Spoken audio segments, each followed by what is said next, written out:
tuna mechi kubwa sana. Ni mechi kubwa na ya aina yake kwa necha ya vilabu vyenyewe hivi viwili.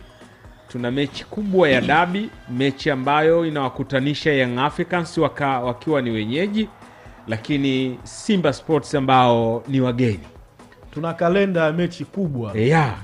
Mechi inayokutanisha vinara wa ligi dhidi ya wanaokamata nafasi ya pili. Mechi inayowaleta baina wana finali wa kombe la shirikisho barani Afrika dhidi ya wana finali wa CRDB Federation Cup. Hii ni mechi ya kiporo, si ndio? Si ndio? Ndio. Hii ni mechi ya kiporo ambayo iliyotambawa Machi 8 mwaka 2025. Na hii ni mechi ambayo inatakiwa ichezwe weekend hii. Sasa yapo ambayo yamekuwa yakiendelea kujiri katika anga la michezo hapa nchini Tanzania. Wananchi Young Africans ambao ndio wenyeji wa mchezo huu wamekuwa wakisisitiza kwamba hawachezi mechi hii, na mpaka hivi sasa wamegoma katu kuweka hadharani viingilio vya mchezo huu. Hakuna maandalizi yoyote ambayo yamefanyika, sio ya tiketi wala sio ya uwanja, kwa sababu uwanja pia unahitajika maandalizi, kwa sababu wao ndio wenyeji. Jana jioni hivi, nadhani muda ulikuwa jioni au saa ngapi, Simba walitoa andiko. Ilikuwa ni jioni. Walitoa ni andiko ambalo ningeomba tulipitie. Mspo ulipitia andiko ambalo Simba wamelitoa, alafu baadaye tutasikiliza kauli ambayo imetoka bodi ya ligi. Bodi ya ligi wao wanaendelea na maandalizi ya mchezo. Though katika statement ambao walitoa jana kupitia Azam TV, nitazama kwenye mshike nilimuona afisa habari wa bodi ya ligi Karim Boimanda akieleza juu ya maandalizi ya mchezo huo, lakini akitoa msisitizo wa uwepo wa taarifa nyeti zaidi kuhusiana na mchezo huo.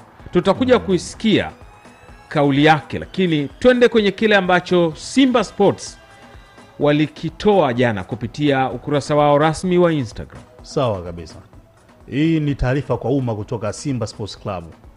Klabu ya Simba inauarifu umma, wanachama na wapenzi wake kuwa itaingia uwanjani siku ya Jumapili tarehe 15 Juni 2025 kushiriki mchezo namba 184 kama ilivyopangwa na bodi ya ligi kuu Tanzania. Mabadiliko yoyote ya kujaribu kuahirisha mchezo huo ni batili na kinyume na taratibu za uendeshaji wa mpira wa miguu. Kwa msingi huo, klabu ya Simba haitashiriki mchezo wowote wa namba 184 isipokuwa ule uliopangwa kuchezwa siku ya Jumapili tarehe 15 Juni 2025. Tunawaomba wanachama na wapenzi wa klabu yetu kujitokeza kwa wingi kuijaza Benjamin Mkapa siku hiyo muhimu ili kuiunga mkono timu yetu. Hapa chini kasainiwa nguvu moja, imetolewa na uongozi klabu ya Simba tarehe 12 Juni 2025, ambayo ni jana. Ni taarifa ambayo kila mtu ameichukulia kwa namna ambavyo anaweza kuichukulia. Nasri Khalfan, nikianza na wewe, imeeleweka vizuri taarifa yao Simba kabisa hisi. Hawajampanda mtu kichwani. Katika taarifa yao, nikisema kumpanda mtu kichwani ni pengine kutoa taarifa ambayo pengine haukupaswa wewe kuitoa, alipaswa mtu fulani kuitoa. Sijui kama niko sahihi nikisema umempanda mtu kichwani. Kuingilia mamlaka ya ambayo hayakuhusu. Huyo ambaye mamlaka yake uloyaingia unakuwa umempanda kichwani. Mimi umempanda kichwani nikianza kuingilia mambo yako. Umenipanda kichwani. Mimi nilichokielewa kwanza kwenye hii taarifa ni kwamba hizi timu hazina rafiki. Hizi timu hazina rafiki. Yaani usitegemee leo hii ukaenda ukaisaidia Simba au Yanga alafu ukategemea kesho kutwa na wao atakuja kufanyia favor. Hizi timu hazina desturi ya namna hiyo. Wewe wapige tafu utakavyowapiga tafu, siku ikija siku ikija ni sehemu ya maslahi yao, usitegemee kwamba watakumbuka kwamba wewe ulishawahi kutufanyia jema fulani siku zilizopita. Na hawana shukrani. Watu hawana rafiki wa kudumu kwa kiasi hicho. Somo ambalo wamelipata hapa bodi ya ligi ni kujua kwamba hawa watu ambao wanadili nao ni watu wa binafsi ambao wanaangalia zaidi maslahi yao kuliko maslahi ya taasisi nyingine yoyote. Walichokifanya Simba kwanza jana sio kosa, na mimi nilikitarajia muda mrefu kwamba Simba wanaweza wakafanya kitu cha namna hii. Kwa mujibu wa bodi ya ligi, Simba hakuna sehemu yoyote ambayo wamekosea kuanzia match 8. Na ndio maana yaliyotokea match 8, Simba hakuna sehemu yoyote ambapo wamewajibishwa wala barua yoyote ambayo imetoka bodi ya ligi ya kuwaonya Simba. Kwa hiyo Simba hawakukosea chochote match 8 kwa mujibu wa bodi ya ligi. Japokuwa Simba walikuwa wanaelekea kukosea kwenye ile match 8. Manake bodi ya ligi wangebaki na kusimamia kanuni, wangefanya facilities zote, wangefanya taratibu zote hadi ule mchezo uende kupigwa match 8. Alafu Simba wasingetokea pale. Simba wangekuwa washakosea kikanuni na wangekatwa hizo alama na Young Africans angepewa hizo alama. Matokeo yake bodi ya ligi wakaenda wakawasave Simba. Wakawaokoa Simba kwa kuvunja kanuni wao wenyewe na kuwaweka Simba sehemu salama kwamba Simba nyinyi hakuna chochote ambacho mmekosea mpaka sasa. Sasa bodi ya ligi waliwasave Simba pale na walishindwa kusimamia kanuni na Simba wakaendelea kubaki salama. Kwa mujibu wa bodi ya ligi kwamba Simba hakuwa na kosa lolote, Simba wanachukulia kile kitendo kama wao ndio ambao walikosewa. Na wao waliingia gharama za kufanya training, za kuiandaa timu kwa ajili ya mchezo ule, na bahati mbaya mechi haikuchezwa. Mmekuja kuwapangia tena ratiba ya pili ambayo tena hapa Simba anaingia tena gharama zingine kuiandaa timu, kuweka mazingira salama kwa ajili ya kuifanya timu iende ikashindane Juni 15.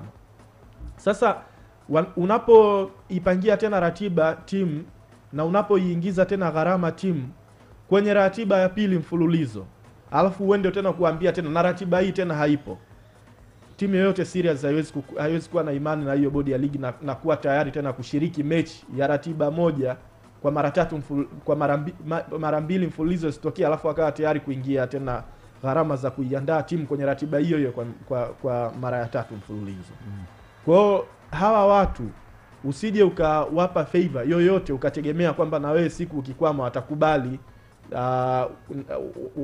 wanaweza akakumbuka hiyo ihsani yako ambayo umewapa. Bodi ya ligi sehemu ambayo walimess up ni kujaribu kuwa save Simba kipindi kile waliposhindwa kusimamia kanuni. Sasa Simba wanachukulia ile kama ile siku hawakufanya kosa lolote, na waliingia gharama ya kuiandaa timu kwa ajili ya ratiba ya mechi ile, na wanaona tena wanaingia gharama tena kuiandaa timu kwa ajili ya ratiba ya Juni 15. Kwa hiyo wakiona kwamba kama nyinyi bodi ya ligi mmeshindwa kusimamia ratiba 2 mfululizo mechi kufanyika, hiyo gharama za kuandaa tena timu kwa ajili ya mechi ya 3 hawatakuwa tayari. Kwa hiyo mimi sina tatizo lolote ya Simba kwa hii kauli ambayo ametoa jana, wapo sahihi kwa kiasi kikubwa, lakini hili linabaki kuwa funzo kwa bodi ya ligi na kwa kiongozi yoyote ambaye ataingia kwenye hizi taasisi. Hawa watu hawana urafiki huo. Yaani usije ukategemea ukawapa favor alafu ukategemea hisani kutoka kwao.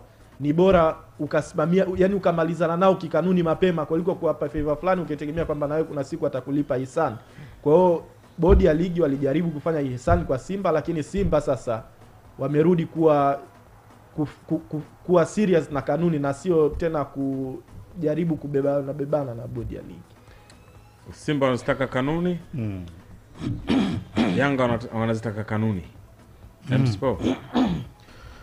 Kuna mahali ambapo Simba Sports Club walisahau nini wanachokipigania.